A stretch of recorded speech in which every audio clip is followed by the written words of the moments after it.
Welcome. Automox's For Fix's Sake series has different topics monthly to be a source of education for those in the IT and security industry. You can see more in the activity section below. This month is all about IT trends for 2023. We've gathered industry insights far and wide. The thought leaders of Automox have also weighed in. We'll dive into insightful perspectives from trend reports from Forbes, Gartner, Infotech, and more to chat on what IT ops can expect in 2023 and beyond. Before we get started, we will navigate through the HopIn Console so you know where to go. We'll meet our subject matter experts, and you'll experience our robust panel. So be sure to listen closely to find out which breakout session suits your needs. Once the panel concludes, we'll break out and you'll have an opportunity to win $25 gift cards by submitting your thoughts in the chat. Now, let's go over the console webinar. First off, I'd like to go over a few tips so you can maximize your viewing experience. Number one is the main stage tab you see here.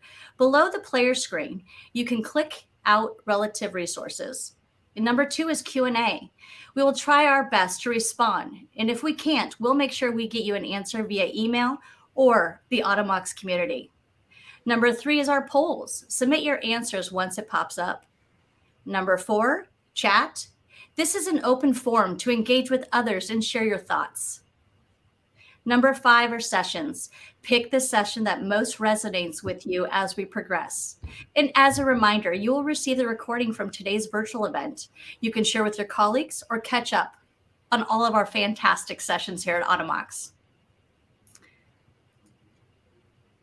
Let's start by providing a brief recap of 2022, and then we'll dive into the major shifts moving into 2023. 2022 was a good one. With most businesses realizing the risk of digital transformation, IT teams have taken a closer seat at the table ever than before when it comes to long-term strategy and success. Our 2022 predictions were based upon working more efficiently and more effectively, not only to do more with less, but also how IT impacts productivity, security, and your org's bottom line. With the Great Resignation and lean economy, we've had some major shifts into 2023, which I would like to talk through some of those with you today. One of them is bridging the physical and digital divide, increasing the digital presence by connecting the two. Designers and engineers are using digital twins to recreate physical objects inside virtual worlds. This allows for thorough testing without including the human factor. The next prediction is autonomous systems, so tech stacks, integrations for delivery and logistics. In 2023, you will see a continuation of more self-driving trucks, ships, as well as delivery of robots, which ties into how robots will aid into the increase of self-serve automation. We will notice a shift ramp in 2022 with big tech driving innovation through the use of robots through logistics, also in the form of providing customer service to the end user through the form of food and beverage and packaging and delivery. Metaverse will also expand and evolve. The metaverse. We all like to talk about the metaverse. I know we're very excited about it, and to be honest, I am too. For those of you who are not aware of this term, it's a central location where individuals can collaborate digitally. 2023 is a big year for this.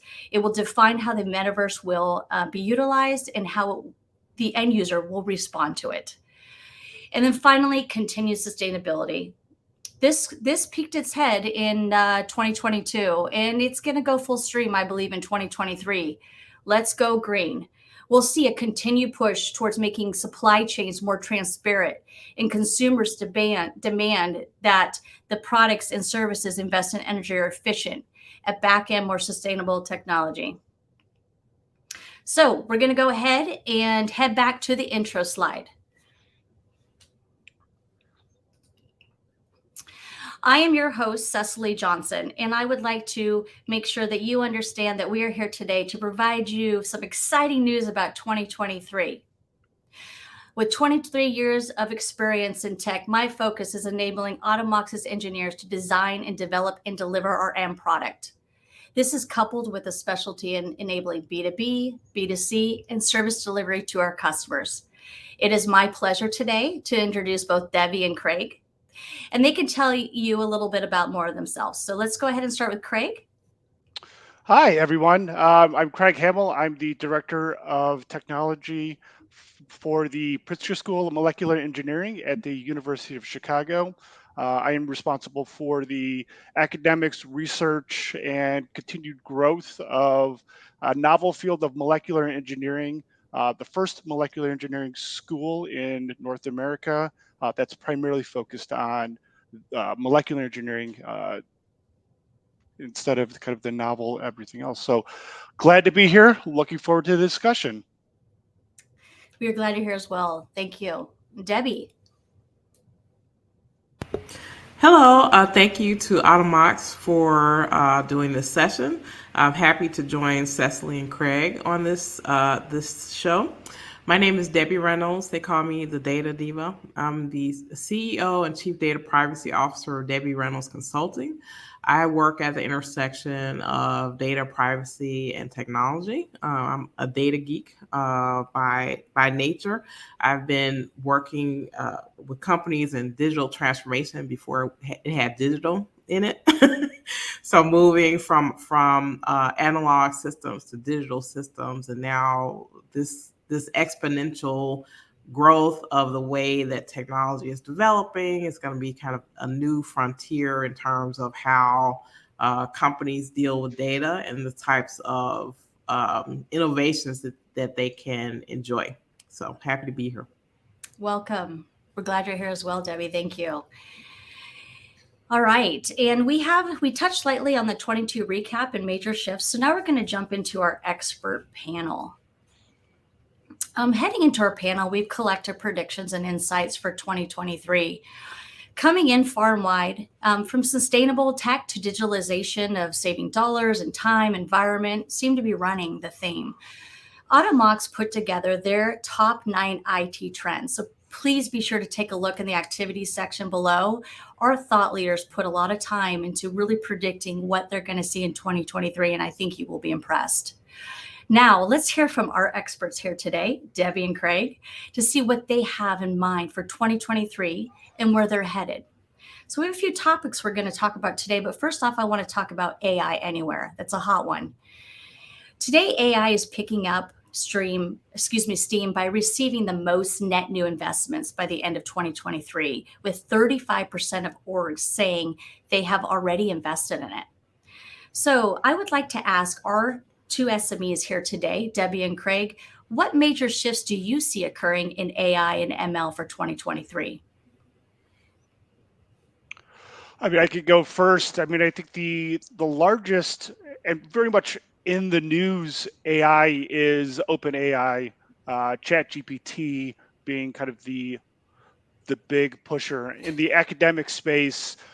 We've been reading about students who are leveraging OpenAI and ChatGPT to create research papers that are very indistinguishable from regular text from someone creating it themselves. Leveraging a kind of no code or even low code platform like OpenAI is, I think, really, really going to be interesting in the next couple of months as that service really develops and there's kind of this competing, how do we do it? What are we leveraging for? I was reading an article just last night about all the use cases of OpenAI. People are starting to create malware, using the platform because it's easy. It's, there's the barriers to entry to use AI are slowly going away. And now people are using it for, whatever reasons they want to do. A lot of it in academics, a lot of it to create stuff. And it's going to be good, bad, and a very odd place to go. And their valuation, the OpenAI group, their evaluation's gone through the roof right now. I think if you go to OpenAI and try to get into some of their code, you have to wait in line to even use the platform. I think it's going to be a really, really interesting shift in how everyone who it has no real background in programming or really understands what it is, starts going in there and builds these tools. So are you thinking this would be more of a shift towards the buy versus build model? I mean, more people want to build things, and as the platform, as more use cases are out there, I mean, the big use case that we're kind of looking at right now is combating copyrights and people creating, again, like research papers and not being able to, like, professors are worried that you could go in there and throw in some words and all of a sudden it creates something that's pretty, it's in its infancy and you can kind of see what's going on, but you could create content, and that content kind of starts going into this, because you could go in there and write a paper about whatever you want, medieval times. It'll create a whole thing. It'll give you a bibliography and cite resources that don't really exist. So now we sort of move with this ability to create, we move into this trust problem where content is, how are we going to trust it for, moving forward? I mean, we have deep fake out there right now that, if you've watched The Mandalorian, they could deep fake an older actor into a very much younger version of himself. If you've taken all these AI tools, you could start creating a lot of things that seem real, and misinformation, unverified resources. People aren't going to go and look for, that, to make sure that it's legit and then start believing. I mean, we could really go down the rabbit hole of using deep fake and AI and a lot of other tools. I mean, I think Google just said with 5 words of someone's voice, they could create a whole deep fake of their voice pattern and who they are. And using that with the deep fake technology, you could have a Zoom meeting and I don't even have to be here, and it could be something that's representing a different person. So you mentioned the word trust. Do you think we're ever going to be able to break through that trust factor of AI? I don't know. I mean, it's, there has to be something in that comes up with governance that, that really kind of pulls back to let us know what is actually happening. I mean, all this data goes into a black box and it's jumbled around and it spits out something else, and we don't know what's in that black box. I think the use cases are going to be really interesting for certain things, but for media and communications and social media, really kind of crafting, even journalism, like, how do we know that that's the truth? Is it going to go like, we know that this person did it? How do we verify this information? I mean, with Twitter and the Elon Musk taking over everything and then getting rid of the check mark of a verified resource, and now companies will post stuff online and nobody knows if it's true anymore. Right. You can't believe everything you read, correct? Yeah. So like that's the trust factor. Like, all of a sudden I don't believe it, or maybe I do believe it. You act on it and it was, misinformation. And so that's like, I don't know where we could really build that strength. It's going to be interesting. It's an interesting problem to really be digging into, and how do we leverage all these machine learning and AI tools for everything, but also trust what they're throwing out there. Right. So the security posture plays has a big position in this play, definitely in 2023. So thank you. Debbie, I'd love to hear what you have to say. What do you think the major shifts you'll see in AI in 2023? I think the major shift in AI in 2023 is really the democratization of AI. So a lot of us egghead people, we've been in situations where we've been dealing with AI systems and businesses, but now it's sort of broken out into the open where ordinary people who probably didn't have either the access or the skill to be able to use AI. They, anyone can reach out and touch it. Anyone can go on the internet and play with it and do different things. So I think what that's going to do is it's going to put more pressure on organizations. So people are dazzled by what these tools can do. It allows them to do things maybe they couldn't do before. Maybe someone wasn't a very good blogger or didn't write a good memo or someone needs help, like Craig said, with a research paper, they're going to be able to leverage these tools in ways maybe they weren't able to do before. So I think it's like a double-edged sword. So there's always benefits to technology like this, but I think the problem that we have is that companies don't really want to look at the harm.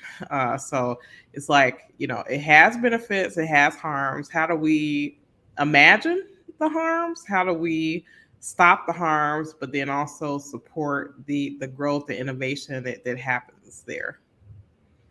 That's great. That is great. Definitely have that risk factor. Making sure we have that scorecard is really important. So let's dive into IoT and AI becoming more complex with computing power and how services are connected. So Craig, let's start with you on that one. So IoT devices are, they're just everywhere now. The Internet of Things devices, from smart thermostats, the home automation tools. It's again, the accessibility of a lot of this tech is just out there. You could go to Home Depot and buy a bunch of IoT devices and throw them on your network. And a kind of worrying trend is, even though they're low power, low compute, they're pretty unsecure. The protocols that lock a lot of these things down are, questionable.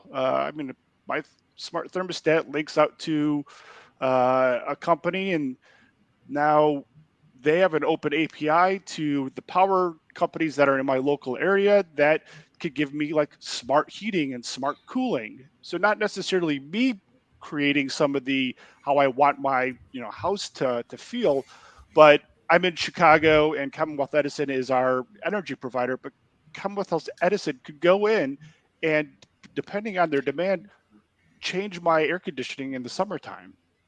And that's, to me, that's very, very strange and invasive. I have to turn all these things off.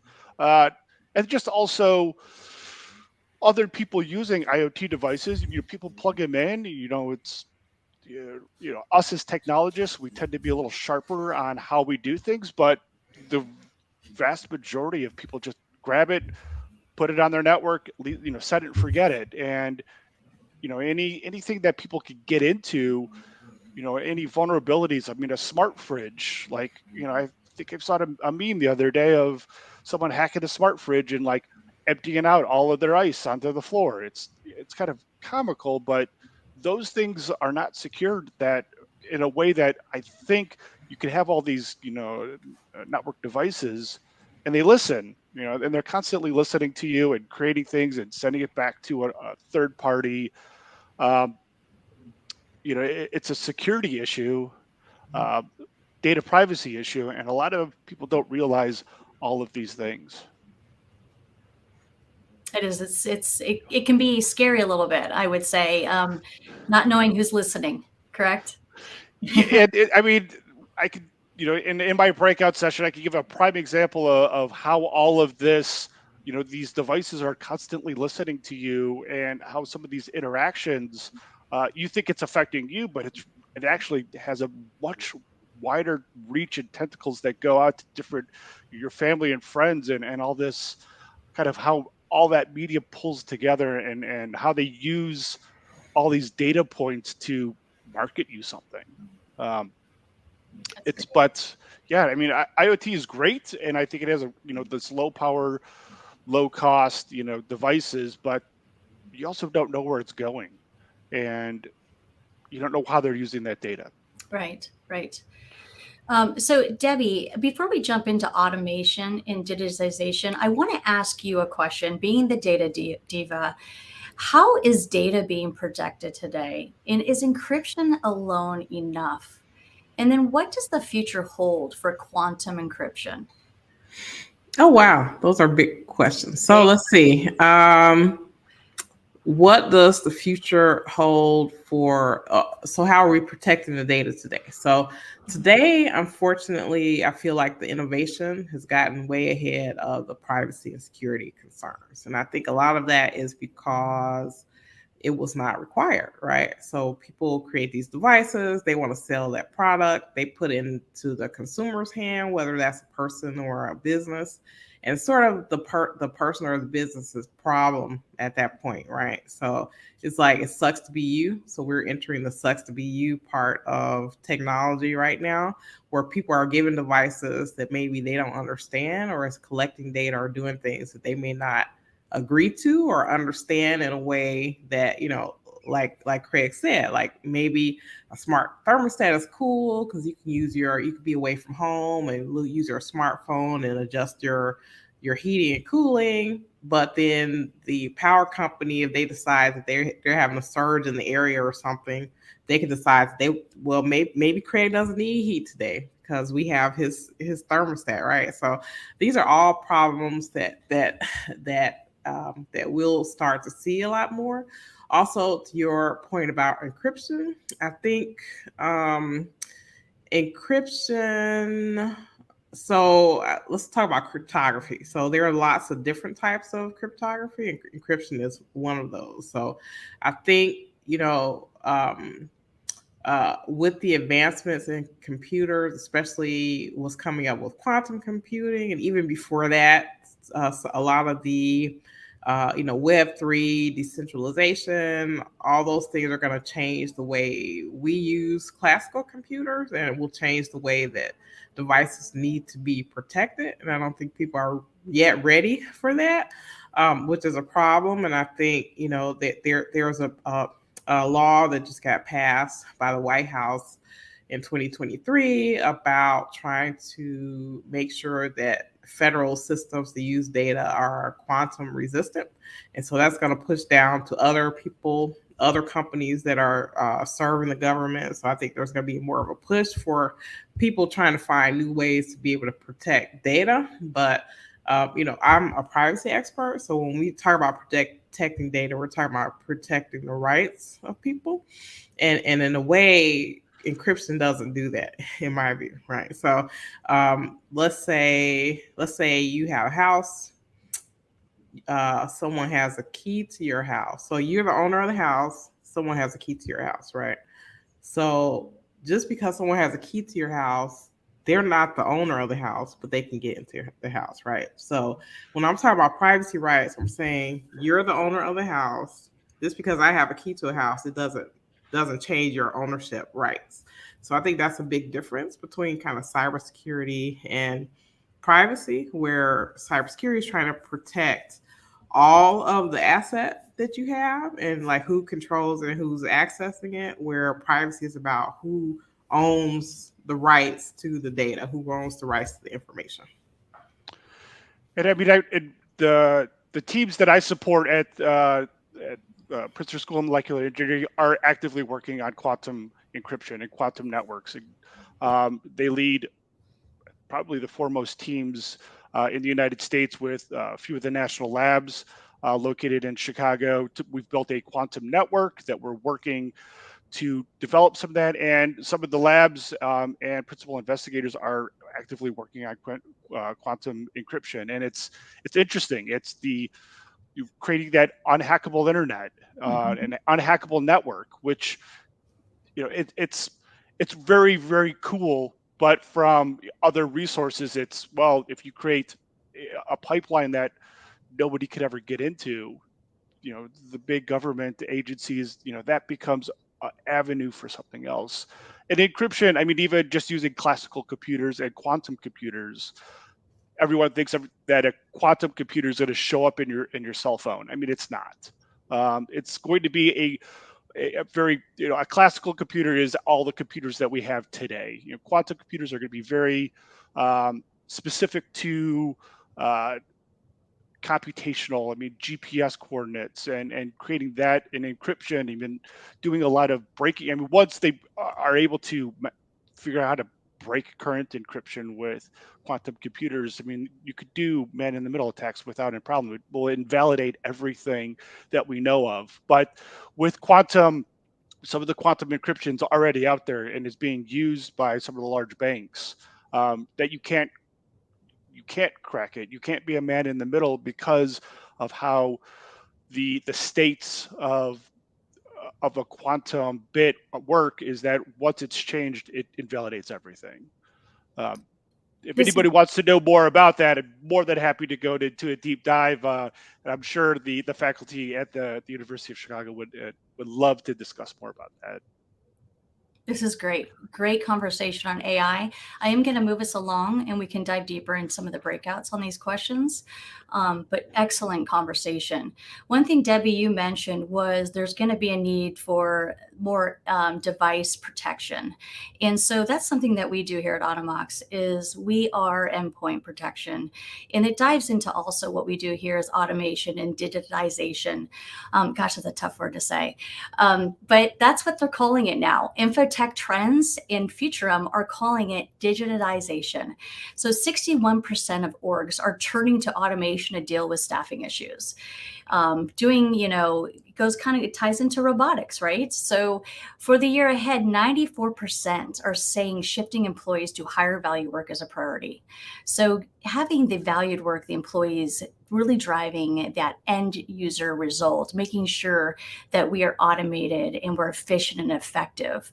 And talking to a peer of mine this week, they also said their focus this year is 100% going to be automation and making sure their endpoints and devices are secure. So what I'd like to do is dive in a couple questions here on automation and digitization with you and Craig, you and Debbie, and talk about, we're seeing an increase in automation, right? And autonomous systems mainly. So doing everything in one system, one pane of glass, no swivel chairing. So tell me how these systems rely on AI today. Debbie or Craig, either of you want to go first on that one? Go ahead, Debbie.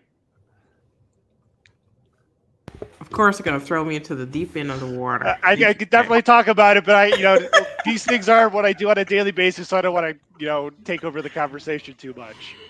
Yeah, I want to ask me the question one more time. Stephanie. Sure. So we're seeing an increase in autonomous systems. Right. So tell me how AI plays into it.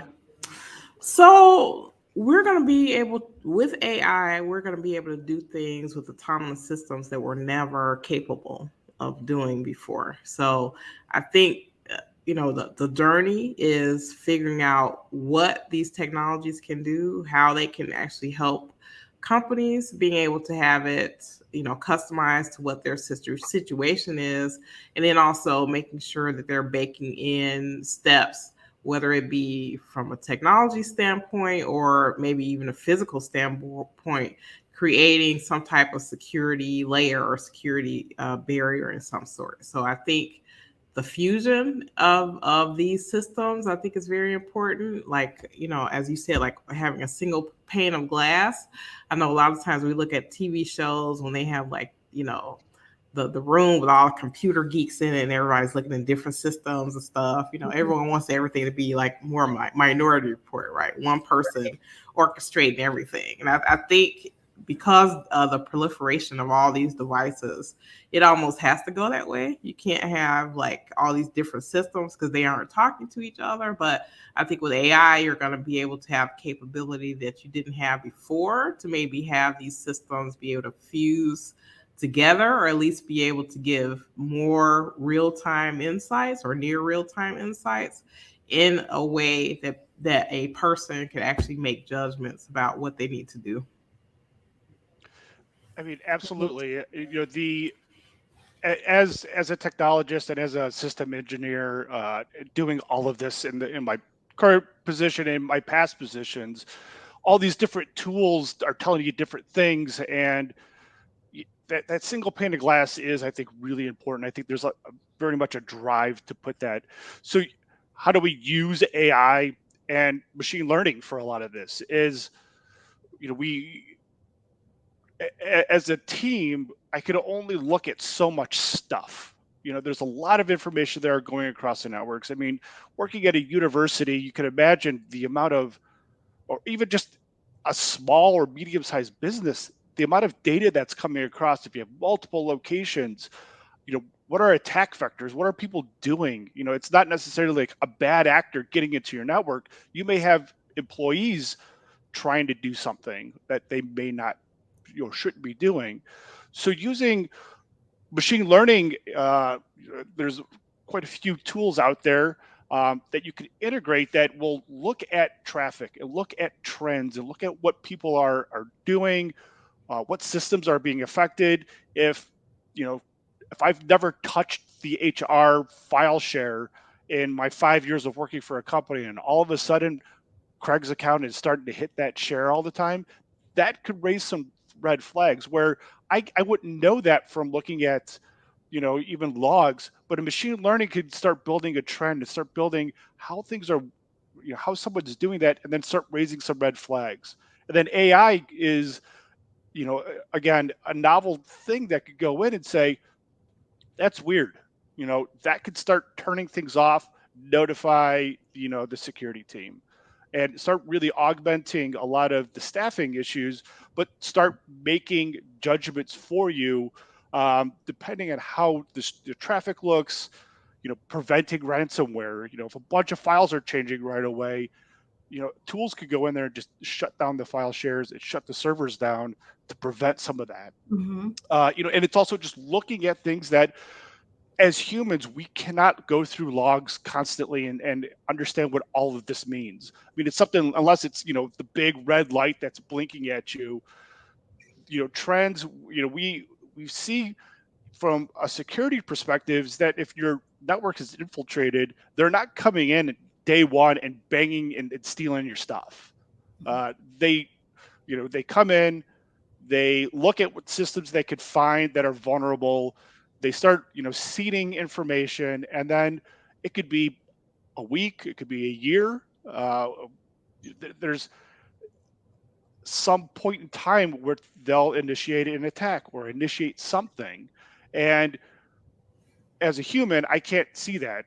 And it could just sit dormant for a while. But if something's triggering or looking at things, using, ML and AI could start segmenting those and moving them away, and also creating honeypots and other areas that are attractive to the bots that are out there to look at it, to pull you in, and then we could lock down those IP addresses and then notify the right responsible authorities. So those are, I think it's a lot of augmentation of helping engineers do things that they'd never really be able to see themselves. But as more businesses are moving, they're IT, we're always lean. We're always this weird group that seems to, although most companies that I have interfaced with, they think they sell X product, but really their technology and their data sells the product. Absolutely. And You're right on. As technologists and as we grow, we don't want to do the things that we could automate. Automation, I mean, it's still proliferating through and growing in every organization, but it's been doing that for the last 15 years. I mean, it's always, if you're doing it more than once, automate it. That it's easier to do, and you could go on to do more strategic goals and more strategic things. So some of the smaller level stuff, I think, is just going into that automation and leveraging ML and AI for those things. Those tools are just becoming more widespread, more advanced, and like easier, accessible to small and medium-sized businesses, where you had to be a Fortune 20 company and a huge infrastructure. Now there's tools that are relatively cost-effective that you can load into your firewalls that are leveraged in other, into the cloud, and building a really solid, metric that you could work with. That's great. That is great, Craig. Thank you. Debbie, a quick question for you. In regards to automation, do you feel as though that the issues that we're discussing here, do you think that there's still going to be a need for more manpower the more we automate with smaller teams, or do you think those teams will grow? Yeah. I think that the need for people to do higher level work will increase, and the need for people to do lower level work will decrease. So, like, I'll give you an example. So I used to have an assistant that used to always read my papers and update that stuff, and then also manage my calendar. So now I have an app that does that. So I don't need a human to manage my calendar. So that gives, that person, I can put them on other tasks that aren't that are more complex that maybe AI can't do, right? Or it gives me time to work on higher things that only I can do. So I think that companies will try to find ways to leverage automation or in ways that really help with their foundation. And I think it's a huge opportunity, especially the small and medium sized businesses that maybe didn't have the money or the manpower to be able to do these lower level things. So maybe they have automation really fill that gap so then they can do higher level work. Very nice. Very nice. And that actually takes me into our next expert panel discussion, which is tool fatigue. So one of my predictions for 2023 was, how does a solid digital tech stack build digital immunity? Tool fatigue is a real thing. And how do we make sure that we have a solid tech stack that is covering our testing, making sure we're innovating, it's providing the data, the reporting, all the things that that end user wants to see, your boss, your customer, your peer. So right now, we have got about 55% of respondents use 3 or more cloud providers, and 57 have 5 or more cloud security tools. That's just a lot to manage. And when you have smaller teams and you're trying to do more with less, tool fatigue can be overwhelming. So the importance and the effect of tech stacks have been running a trend for the past several years, and have challenged our customers to be working towards addressing these issues. So tool fatigue has been around for a while, as you know, and it's existed beyond many, many, many tools. Too little tools, too little time, too many tools, etc. Right? So question I have for you today is for you, Craig and Debbie, are as IT professionals, we have all these tools, right? Do you think technologies are talking to each other effectively? For example, vulnerability management. Let's talk about that. I mean, I guess it depends on the tools that you buy and the integration. So there's been an evolution, especially in the vulnerability space, in the security space of we bought, as a director, we would buy a tool and then it'd be like, oh, well, that does, malware, and it's your CrowdStrike, it's your Carbon Black, and then we want a vulnerability management tool because we want to we want to get notified if these tools are, if you're missing patches or if there's a third party, and you get all these things. And the tough part is all these decisions are made independent of each other.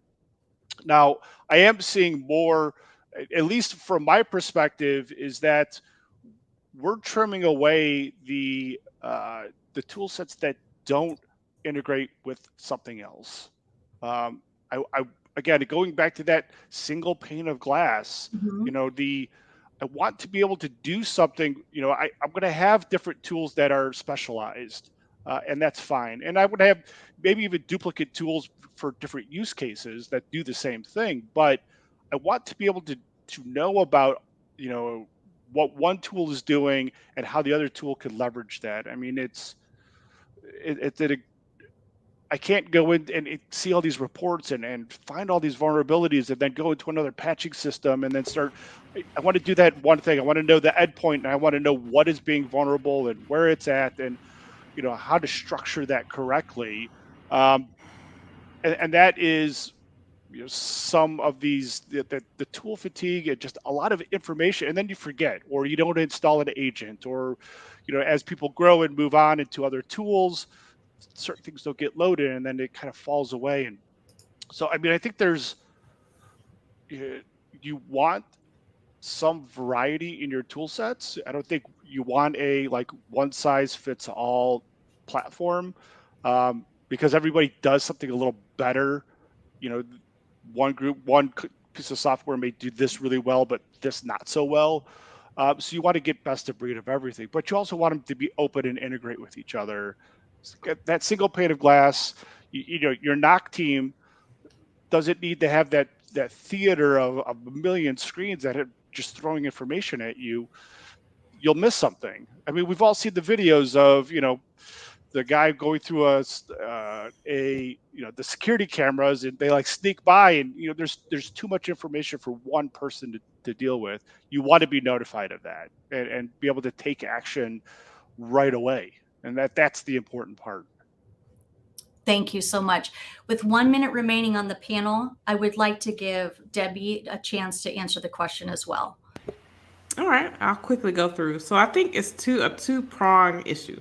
One is there needs to be more interoperability to these tools, and that's what Craig was talking about, because people don't only use one tool, they use multiple different things. But then also I think companies they don't do as good a job of choosing tools either. So this goes back to the rah-rah part of everything. So you're excited about the stuff that it can do, but you're not really looking at the downside. So I think people need to find ways to ask better questions before they bring on tools. And as Craig said, I would say if something isn't interoperable, it would probably be off my list. Excellent, Debbie. Thank you so much for your insights.